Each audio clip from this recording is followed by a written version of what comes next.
If you're feeling a little tight, a little in need of changes in your posture, and or you need a little energy boost, but you're not really feeling the energy to do very much more, this is for you. It's 5 stretches, 5 moves that'll help you feel a little bit more loose, a little bit better tuned up with better posture.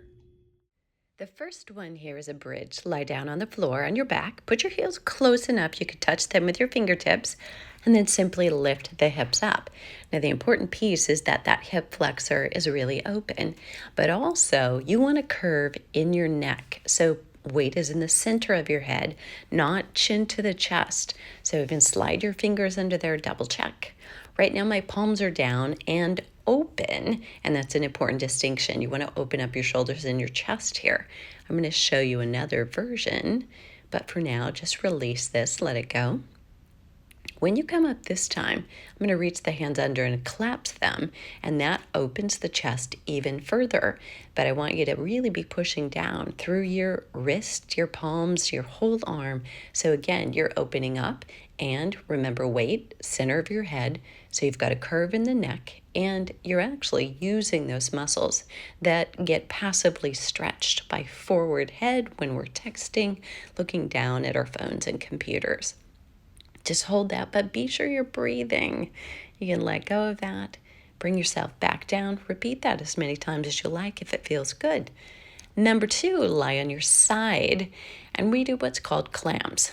Legs and hips are at 90 degrees. You're going to take a deep breath in, reach the arm up, and then exhale, bring it to the side. Now I'm a little bit close to the furniture here in a hotel room, but we adjust.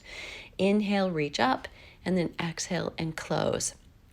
Yeah, and readjust when you need to. You're going to lift up and then exhale. And the goal is to get both shoulder blades down, but notice I'm not allowing my knees or my hips to shuffle back. They're going to want to, so I want you to know I'm fighting that. You're going to inhale here, lift the arm up, get a good stretch, and then on the exhale, reach the arm, back of the hand down, shoulder blades on the floor, and then bring the arm up and close again. Lift and open, bring it up and extend and close. Lift, and you'll take it over to the opposite side. I'm going to keep my back to you so you can actually see what happens here. So hips, I'm trying to keep them from shuffling. Now notice my top hip comes back just a little, but you want to minimize that rotation. Lift and then back, and the goal is to get those shoulder blades down and allow your head to go where it wants to. You're not trying to force it to look up or look forward. You can follow the hand if that feels comfortable, but there's no right or wrong here. But do take the deep breaths so you're really lifting and stretching up. Bring it into a reach and then back. Down now on your belly for back extension. And although this one seems so simple, there's a lot going on here. You want to make sure your pelvis is tilted so your lower back is not straining. You're coming up with the crown of your head to your tailbone being your line. So notice this is a pull through the entire body and the entire spine, not just my head coming up and looking forward. That actually puts a little more stress on your neck. So you want to raise up, drawing the shoulder blades back. Important here, your palms are down. Thumbs are outside of your body. That again opens up the shoulder and helps you retract the muscles across your shoulder blade, your rhomboids. Now are the repeats here. You could do 5, you could do 10, and you could do this whole series and come back, but there's no need. If you regularly are doing these exercises, it just causes you to be more posturally aware throughout the rest of the day, whether you're sitting at your desk or you're working around the house or strenuously out in the garden. Hey, real quick, I'm Debra Atkinson. I'm the founder of Flipping 50. It was the first and the only exclusively made for women in menopause health and fitness wellness membership in the world. Listen, I've helped thousands of women and thousands of trainers and health coaches work with women better using the systems we use. Whether you are a health coach or a fitness professional, or you want to be one, or you're a woman in midlife who's found your muscle, your bone, and your brain health are bigger concerns, but the exercise you're doing isn't quite serving you. Maybe it's not a match for both what you need for muscle and bone stimulation and doesn't throw you under the bus with adrenal fatigue.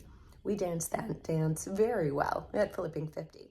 This one is again lying down in a prone position, that's belly down, palms out to the side, and then you're going to take one foot all the way across and try to touch that opposite hand. So these are crossovers from a prone position, and really reaching. What we're doing here is opening up through the hip flexor, but we're also doing some work. The muscles throughout the back and the back of the legs and the glutes and the hamstrings actually have to wake up here. What are we doing most of the time? We're sitting on them. So let's open these things back up in front and get some stimulation for that rear kinetic chain. Palms on the floor or palm down. Just alternating side to side. You could do a total of 10, 5 over and back. And if your foot is not touching your hand, that's okay. Just reach it as far over to the side as you can. Now, when you've done this one, you may want to sit back in a child's pose if your knees will allow for this. You could alternatively do a cat-cow back. But whenever we're doing something that causes extension or hyperextension of the back, coming down into a rounded back as a rest for your low back is really very comfortable and kind of like-minded. We do the equal and opposite. Again, a down dog might also feel really good here. Now, there is one more exercise, and here it is. These are called spiders. Now, this is a runner's lunge potentially to you. Important details. Push back through that back heel, straighten the knee, and then drop the hip down. You're going to open that hip flexor on this side. On the other side, the hip and the glute are really getting tight and open because they're extended forward. Now, dropping into an elbow if you can. I'm again really getting into the hip when I do that.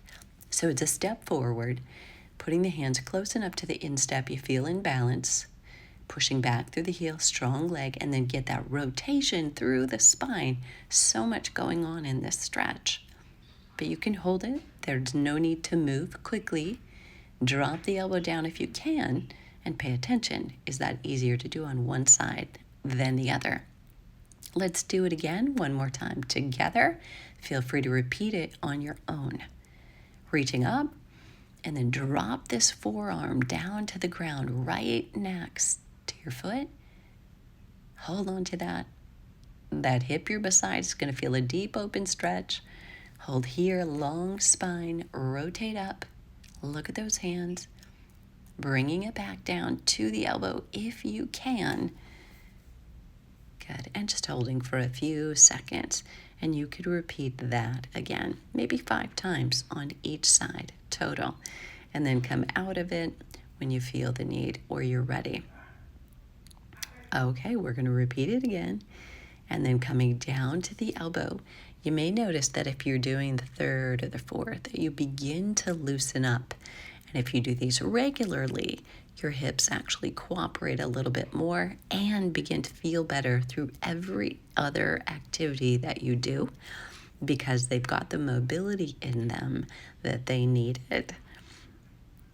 Coming back, preparing just for a stretch as we stop. I'm coming into a downward dog, but I'm going to give you a little bonus here. Notice what I'm doing. I'm going to raise my heels up a couple inches, bend my knees, and then try to tip my tailbone hard up, then straighten the legs. You're going to feel a deep stretch. Hey guys, hope you enjoyed that. First of all, this is not the video that I actually intended on sharing today, but this is in real time. This is literally, I'm in paradise at Marco Island. However, my ride here was a little bumpy, and I do not mean turbulence in the plane. Well, except for I had the stomach flu or food poisoning the night before, literally slept on my bathroom floor, had to get up extremely early, was starving but afraid to eat all day, 2 flights back to back, sat in the front of, directly in front of 2 small children. The parents did great, but you know what I mean. So I got here and I needed to get outside. I went for a walk, got some sunshine, some air. Highly recommend that as a traveling tool that you also do. But I want to share with you what else I did. So the rotation, the movement, when you're sitting in those planes, you know, the way it actually projects your head forward and then you fall asleep. And if you don't have a neck guard, it falls forward. All of these things really important for maintaining posture throughout the day, throughout life, whether you're at home or you're traveling. I would love for you to let me know which of these felt the best to you, which ones you're going to repeat on a daily basis, and if any of them caused you problems. Let me see if I can give you an offer for a modification. Don't forget, subscribe and hit the bell if you want to be notified when we drop a new video.